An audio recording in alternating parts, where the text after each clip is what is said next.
Welcome to the Story-Eyed podcast. My name is Brendan. And I'm Jen. On this show, we talk about all things Williams syndrome. We're excited to share our community with you. Thanks for being here.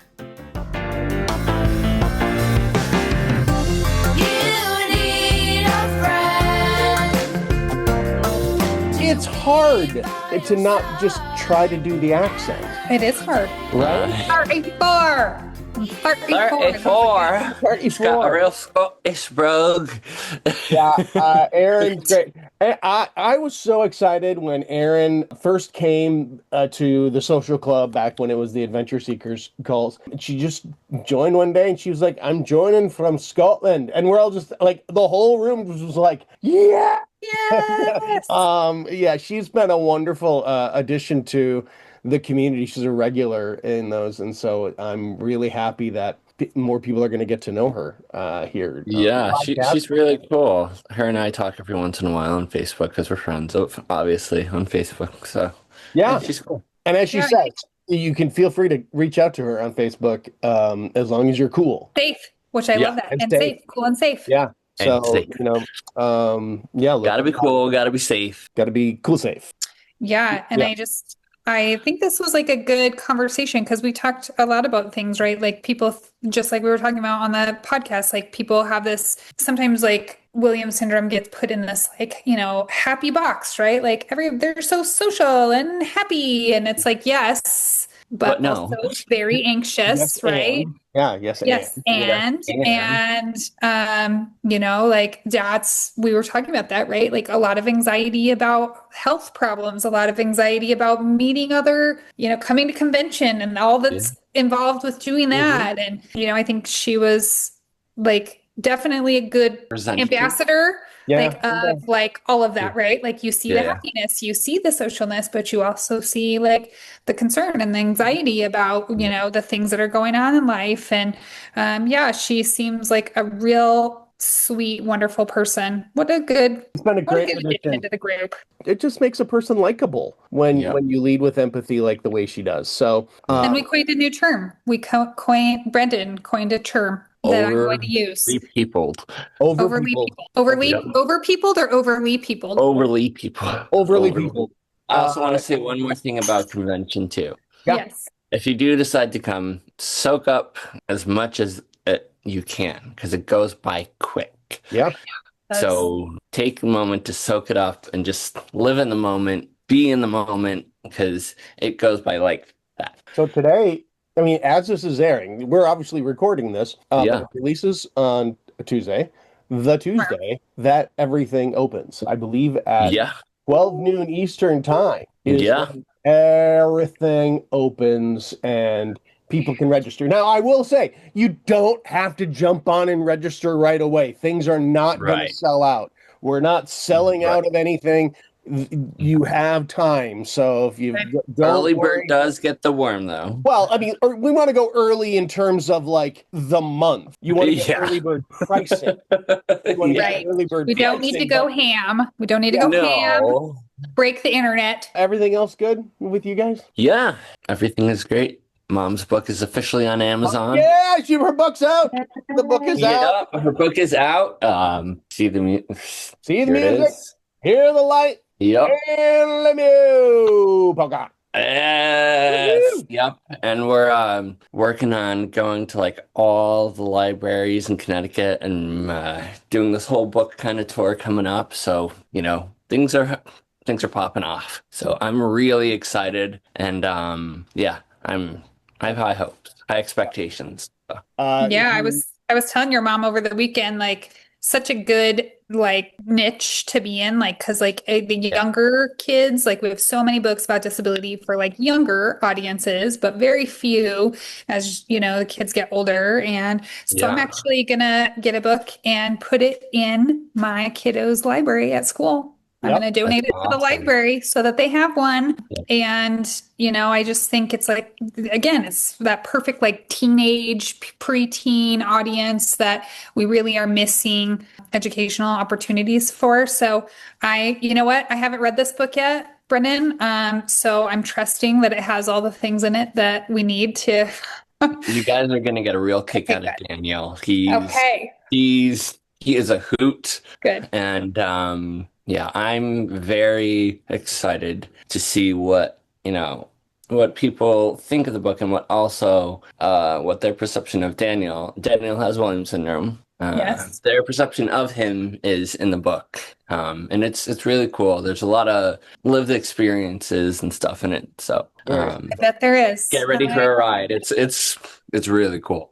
Yeah. I'm super excited. Well, hey, want to learn more about the book? You can check out the newsletter that just was emailed out to membership. And if you didn't get an email, if you didn't get the newsletter email, well, that means that probably something needs to be checked out in your account. So maybe go on and make sure that you are a member. I mean, you should donate if you can. You can if donate. you can donate, hey, we would love it if you could donate. If you cannot, I also understand. We understand, but you should. And if you want to learn more about the book, go to seethemusichearthelight.com. And 10% will go to the WSA. So. Yay! All right, everybody, enjoy Erin Oneill.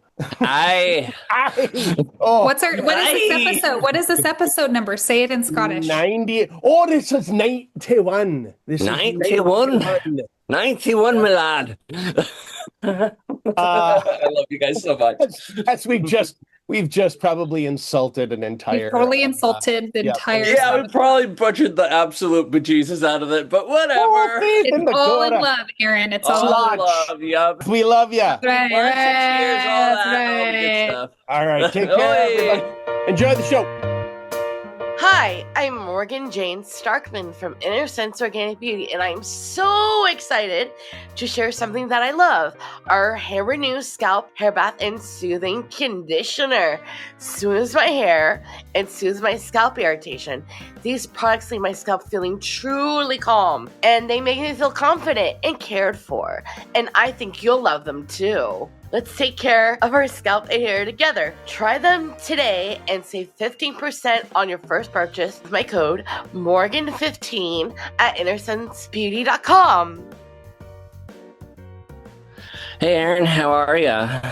Doing really well. I still in the early stages of getting used to having a stoma and kind of the ins and outs, but I'm keeping myself strong and not giving up on anything. Good.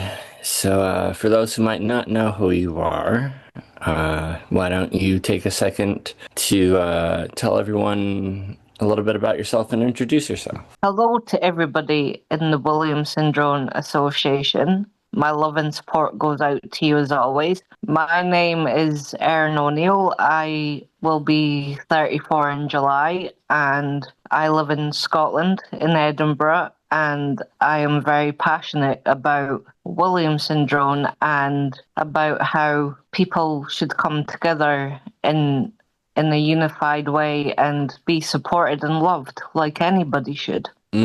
Yeah. Yeah, I love that. We're going to see how long it takes, Erin, before I start talking in a Scottish accent because you sound it's so beautiful. Yep. Oh, thank you. You said 34. And then that 34. 34. 34. Is that how old you are, Brendan? Is that how old you are? 37? I'll be 39 in August. Oh, wow. Yeah, so man. Just a couple months left of being 38. So 38. Yeah. And so I love it. I love when we have international guests. It's so fun. So tell us, how did you find the Williams Syndrome Association? Well, when I was little, I was always told to not join any part of Williams syndrome conventions until I got diagnosed. Okay. So then it kind of worried me because I thought, what if I get older and not find anybody with the same condition? Am I going to be alone? Right. And then it was only when I was 22 that I thought, no, I need to get that.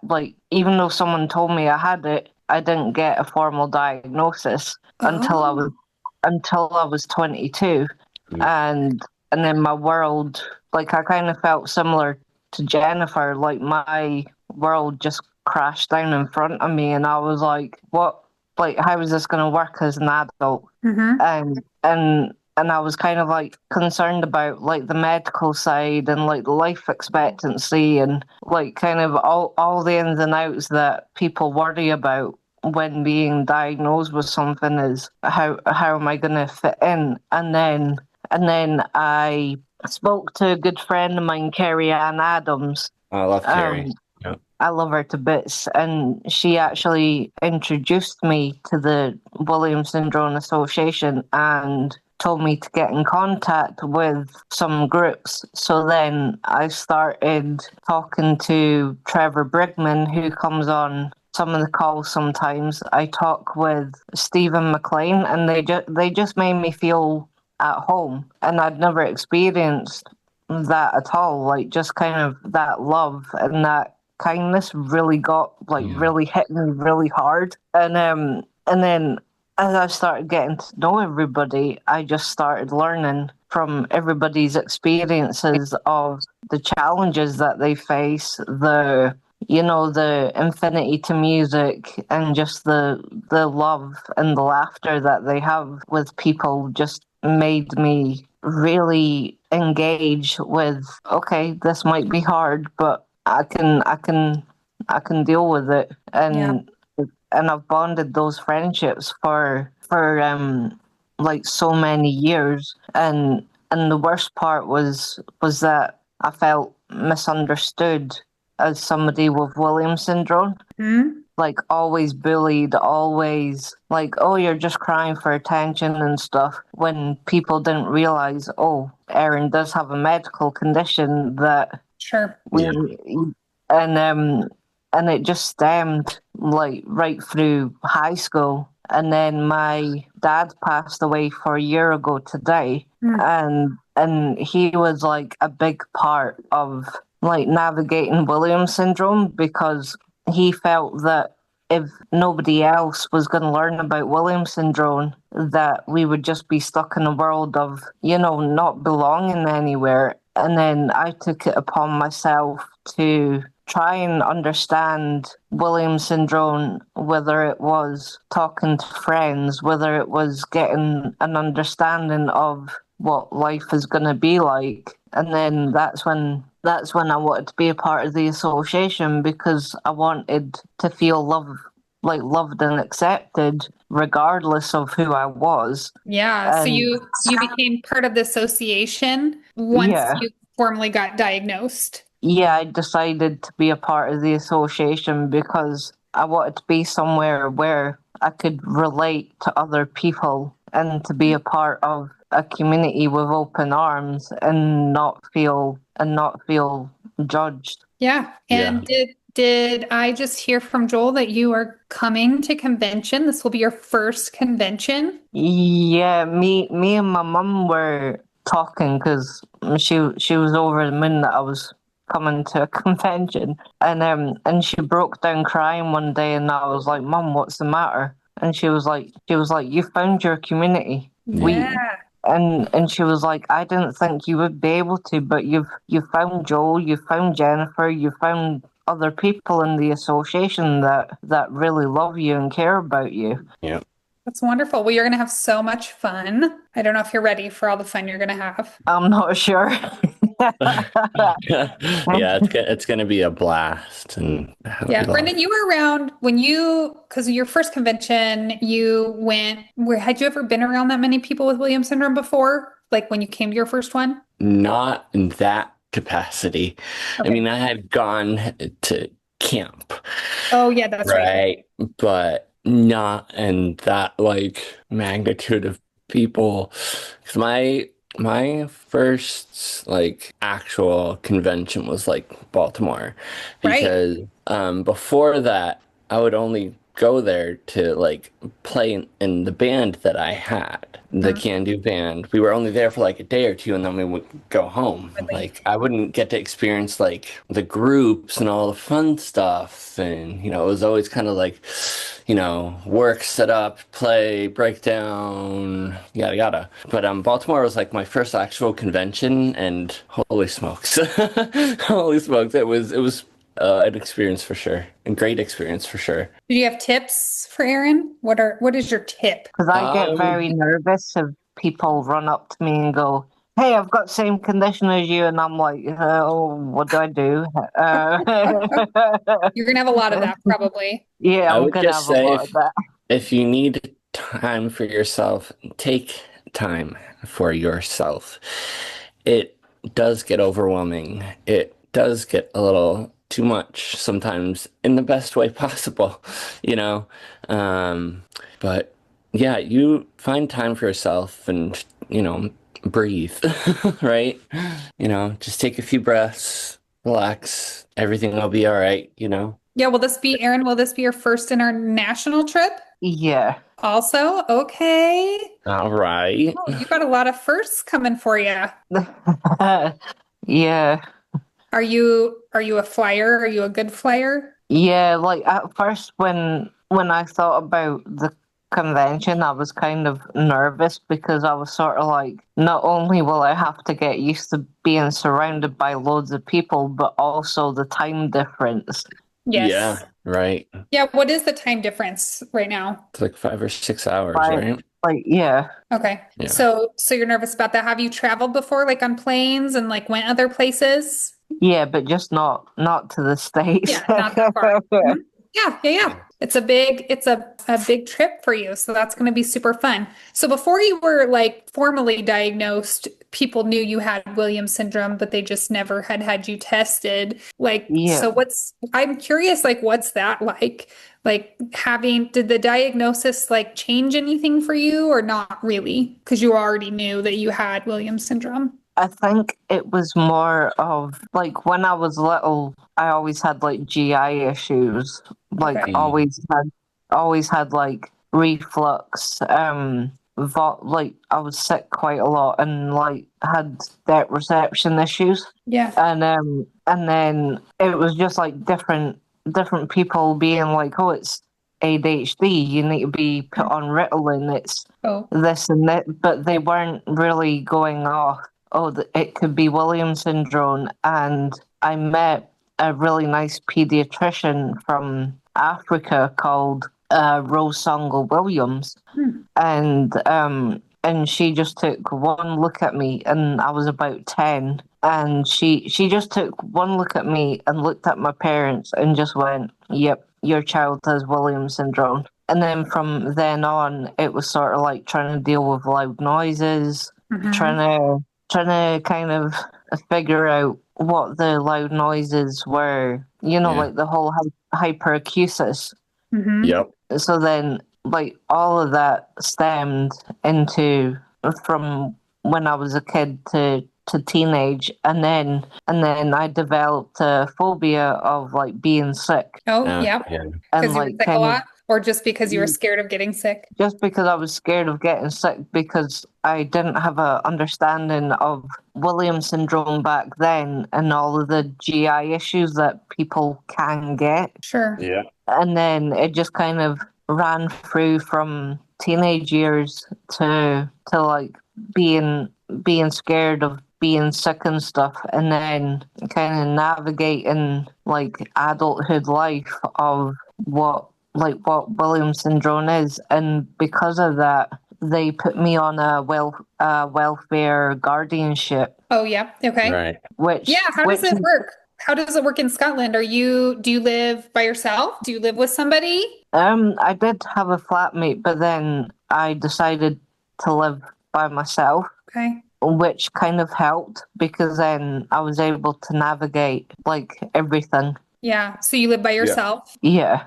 And you like that? I like that because it helps me grow my friendships with people with the same condition in a better environment. Yeah. Rather than loads of people being in my house and me and kind of you. going and annoying you. It's okay. I understand. Yeah. Being nosy. Yeah.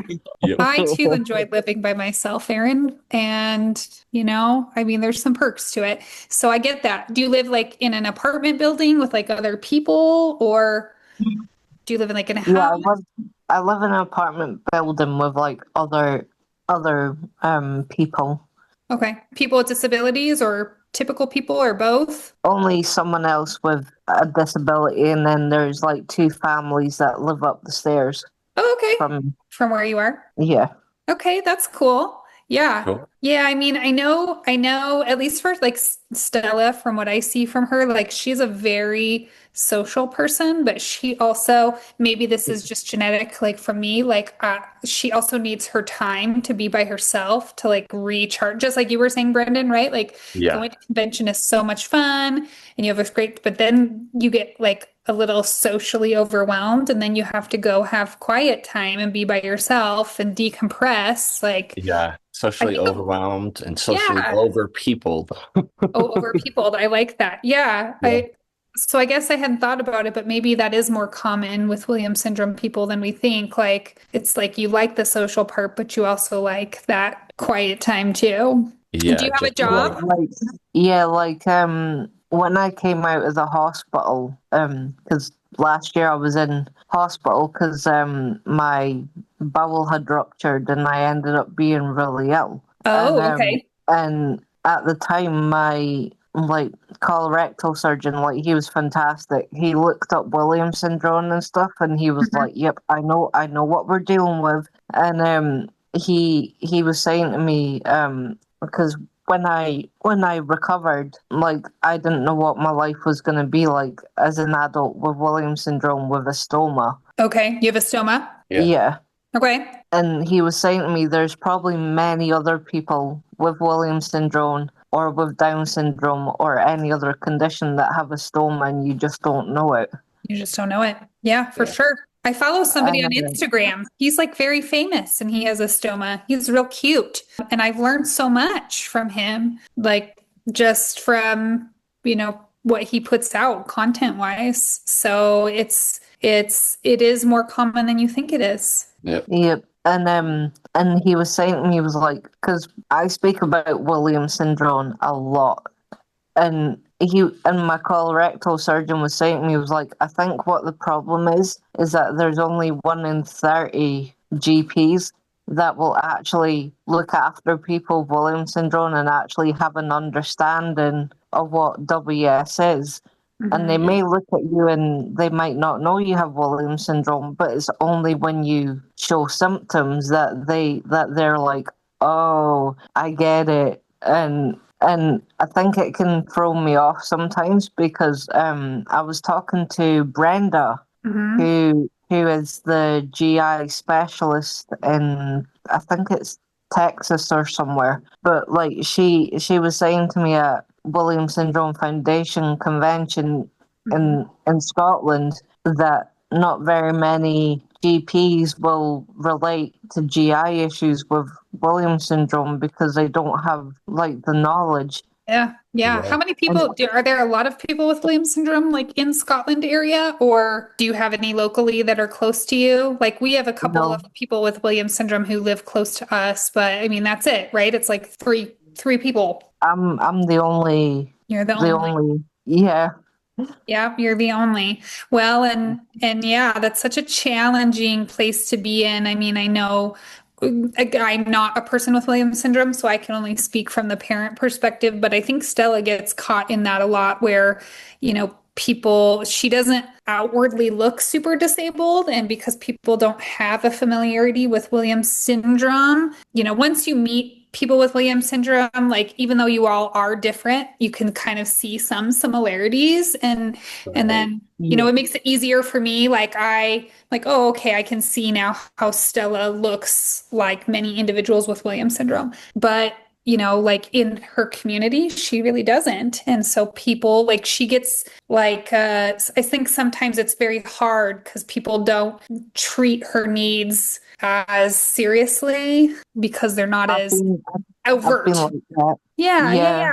And it sounds like it. I used to have people from members of the public look at me and go, hey, are you pregnant? Are you having a baby? What's going on? Yeah. And I'm like, it's a part of my medical condition. And, and I always find, and like kind of this is why I get so like angry with people that bully, is that they just misjudge without knowing what's actually going on with the person. And it was sort of like the doctors only gave me 4 days to live when I had the bowel issue before I had surgery. Oh, yep.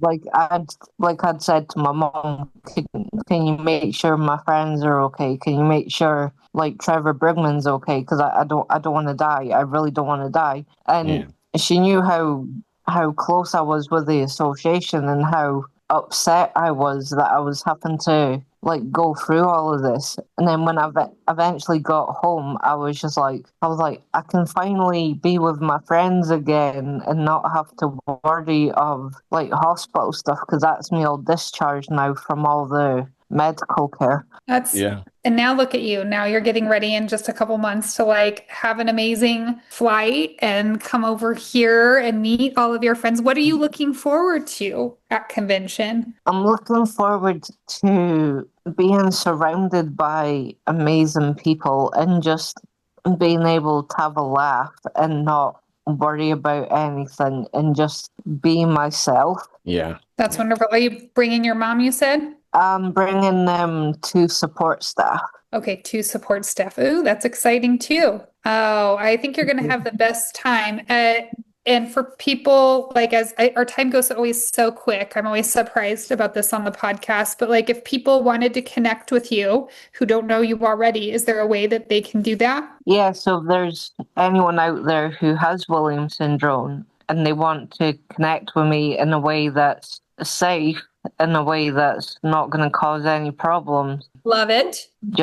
I'm always about safety and connection and love and kindness for people. Good. Just message me on Messenger, like contact me through anyone that you're friends with, and just make a connection and don't worry. I'm not here to bully or make fun of anyone. I'm here to love and care about people just as much as anybody else. Good deal. I love that. So anything else you want to share with the community about Williams syndrome, or the Scottish version of, we'll call you the Scottish version of Williams syndrome, right? So for what I would say is never let Williams syndrome damper the beautiness of what's in you, because if someone makes fun of you or tells you that Williams syndrome is wrong, or that you don't understand things, or that you struggle with certain points of having Williams syndrome, just know that Williams syndrome is a very unique part of you. Even though it has its challenges, you're still special, you're still loved, and nobody can take that away from you. And if they do, just hold your head up high. Yep. Oh, I love that. That's a perfect way to end the pod. Thank you, Erin. You crushed it, girl. Yep, you did such a great job, Erin. Like Good a job. natural podcaster. Miss Erin with the This must not be your You've been listening to the Starry-Eyed podcast, presented by the Williams Syndrome Association and sponsored by Inner Sense Organic Beauty. The show is hosted by Jennifer Keaton and Brendan Lemieux and produced by me, Joel Lispman. All music by Tommy Barbarella and Mariella Elm. Got a question for the show? Email us at podcast@williams-syndrome.org. Video version of the podcast available on the Williams Syndrome Association channel on YouTube and on the Starry-Eyed podcast page on Facebook. Audio version available wherever you get your podcast delights. So like and subscribe and help spread some Williams syndrome awareness.